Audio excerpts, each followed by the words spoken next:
वहीं एंट्री मारते हैं केजरीवाल। क्या केजरीवाल चौथी बार सीएम बन पाएंगे? क्या केजरीवाल की चाल में बीजेपी फंस पाएगी? इसने फ्री की रेवड़ी बांटना चालू कर दिया, या फिर फ्री की रेवड़ी भी मिलती रहे, बीजेपी ने हमारी इस योजना को रोक दिया, या फिर बीजेपी दिल्ली की सत्ता को पाने में सफल हो पाएगी?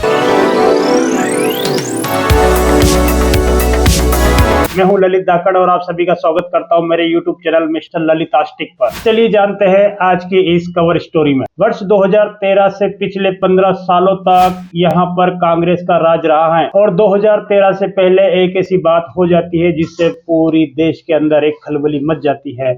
वो था लोकपाल बिल विधेयक का मामला। उस आंदोलन की अगुवाई अन्ना हजारे जी कर रहे थे। उसी के अंदर केजरीवाल पहली बार सामने आता है। इतना बड़ा आंदोलन करने के बाद भी कोई बात नहीं बनती है तो ये केजरीवाल जी अपनी सत्ता का रुख पकड़ लेते हैं। एक क्रांतिकारी के रूप में अपनी सत्ता बनाते हैं। दिसंबर 28, 2013 को अरविंद केजरीवाल दिल्ली के सीएम बन जाते हैं। दोस्तों, आज एक बहुत ही ऐतिहासिक दिन है। अभी जो शपथ ली गई है, ये अरविंद केजरीवाल ने शपथ नहीं ली, 6 मंत्रियों ने शपथ नहीं ली।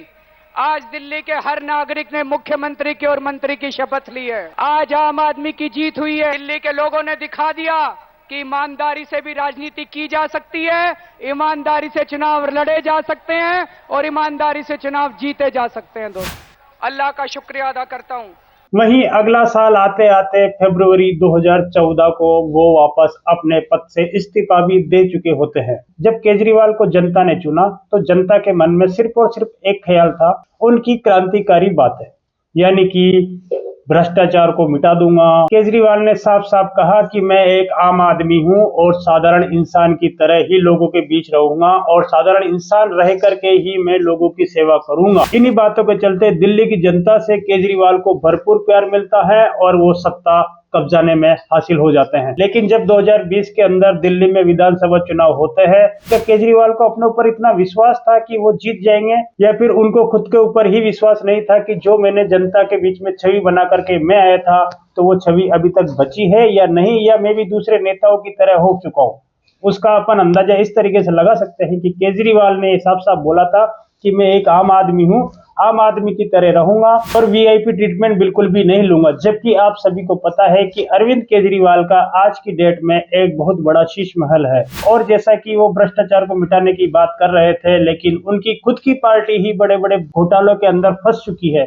शराब घोटाला मामले में ईडी में अभी तक उनकी जांच चल रही है और उनके कहीं बड़े बड़े नेता अभी भी जेल के चक्कर काट रहे हैं। तो क्या दिल्ली की जनता को पता चल चुका है कि ये केजरीवाल जो बोल रहा था वो सब कुछ झूठ था? इसने फ्री की रेवड़ी बांटना चालू कर दिया, क्योंकि केजरीवाल जी को पता लग चुका था कि अब मेरे जो पुराने वादे हैं वो कुछ काम करने वाले नहीं है। मुझे भी कुछ दूसरे नेताओं की तरह ही चाल चलनी पड़ेगी। अगर मैं, क्योंकि मेरी जो पुरानी छवि थी एक क्रांतिकारी की, वो तो धूमिल हो चुकी है।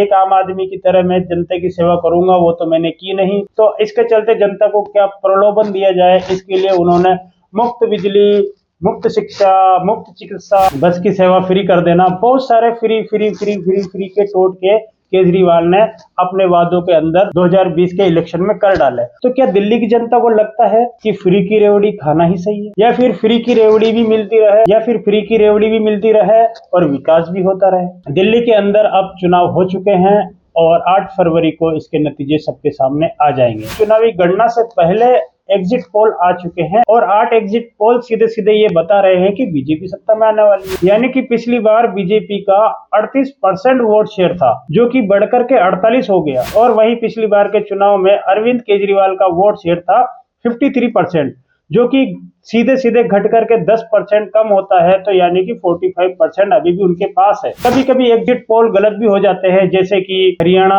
महाराष्ट्र, झारखंड के अंदर एग्जिट पोल के विपरीत काम हुआ। वहीं पिछली लोकसभा चुनाव के अंदर भी जो एग्जिट पोल ने बताया था वैसा कुछ नहीं हुआ। लगता है कि दिल्ली की जनता ने इस बार कुछ इतिहास रचने का सोचा है। जैसे कि दिल्ली की जनता को लगता है कि भाई फ्री तो सब लोग ही दे रहे हैं, फ्री के साथ साथ क्या विकास भी चाहिए? तो दिल्ली की जनता को इस हाथ में भी लड्डू चाहिए और इस हाथ में भी लड्डू चाहिए। हो सकता है कि ये दोनों लड्डू उनको बीजेपी दे सके, क्योंकि जब भी विकास की कोई बात आती है तो केजरीवाल जी सीधे सीधे बोलते हैं कि बीजेपी काम नहीं करने दे रही है, बीजेपी ने हमारी इस योजना को रोक दिया, बीजेपी ने हमारी उस योजना को रोक दिया। यानी कि तो सीधे सीधे तौर पे ये देखा जाए कि दिल्ली की जनता समझ गई है कि जब भी विकास की बात आती है तो केजरीवाल बोल देता है कि मेरी योजनाओं पे केंद्र सरकार ने रोक लगा दी है। तो जब इस बार चुनाव हुए तो सभी ने फ्री की रेवड़ियां बांटी, तो दिल्ली की जनता को रेवड़ियां तो हजम हो रही है, लेकिन दिल्ली के एक पक्ष ऐसा भी है जिसको विकास भी चाहिए, अच्छी सड़कें चाहिए, सड़कों के साथ साथ अच्छा विकास भी चाहिए। तो इन सारी चीजों को देखते हुए एग्जिट पोल का मानना है कि इस बार बीजेपी सत्ता में आ रही है। क्या अगर इस बार दिल्ली में बीजेपी की सरकार आ जाती है तो दिल्ली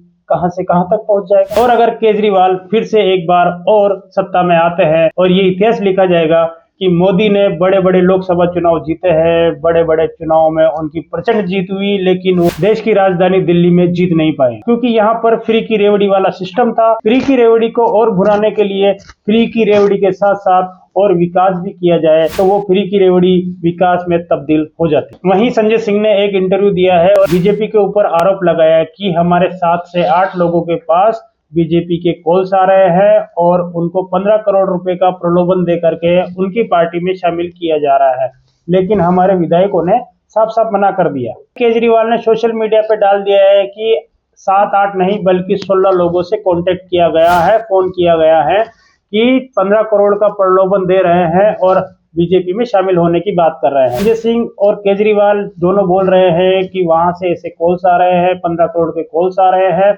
तो उनको ये डर है कि कहीं बीजेपी उनसे सत्ता छीन न ले। और साफ साफ बात की जाए कांग्रेस की, तो कांग्रेस को तो मैं प्रणाम करना चाहूंगा कि राहुल गांधी जी भी शांत है, उनको ऊपर किसी तरीके की कोई टीका टिप्पणी नहीं की जानी चाहिए, क्योंकि उनका इस चुनाव से कोई लेना देना ही नहीं है, क्योंकि उनकी पार्टी 0-1-0-1-0-1 सीटें जीत करके क्या हासिल कर लेगी। तो दोस्तों, दिल्ली की जनता ने फ्री की रेवड़ी को वोट किया, या फ्री की रेवड़ी भी चाहिए और विकास भी चाहिए, इन दोनों की तरह जनता ने इस बार इस चुनाव को देखा है।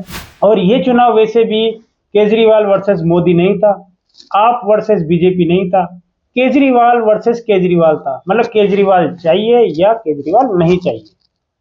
अब केजरीवाल नहीं चाहिए तो क्यों नहीं चाहिए कि भाई जब भी विकास की बात आती है तो बीजेपी का नाम लेता है। उनको 8 तारीख को साफ साफ पता चल जाएगा कि किसकी सरकार बनती है और किसकी सरकार नहीं बनती है। क्या मोदी फैक्टर काम कर पाएगा, मोदी का विकास काम कर पाएगा, या फिर केजरीवाल की फ्री की रेवड़ी काम कर पाएगी।